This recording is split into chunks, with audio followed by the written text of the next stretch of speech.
মনে আছে সেই ভাইরাল বক্তব্যটা?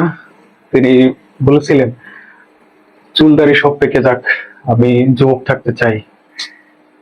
তিনি বলেছিলেন, যুবক সেই যে কাজ করতে করতে আল্লাহর মোলাকাতে চলে যাবে। যুবক সেই যে চিন্তা করে না আমি বিশ্রাম নেব, যে চিন্তা করে না আমি অলস সময় কাটাবো। চিন্তা করে সময় একটি আল্লাহর দেওয়া আমানত। তাই প্রতিটা সময়, প্রতিটা সেকেন্ড আল্লাহর কাছে শুকরিয়া আদায় করব এবং মানুষের জনকল্যাণের মশগুল থাকব। তাই আমি যুবক থাকতে চাই। আর এই চিন্তাধারা যে মানুষের ভিতরে আছে তিনি অবশ্যই যুবক। আর তার কথা কাজে মিল আছে কিনা সেটা আপনারা দেখবেন।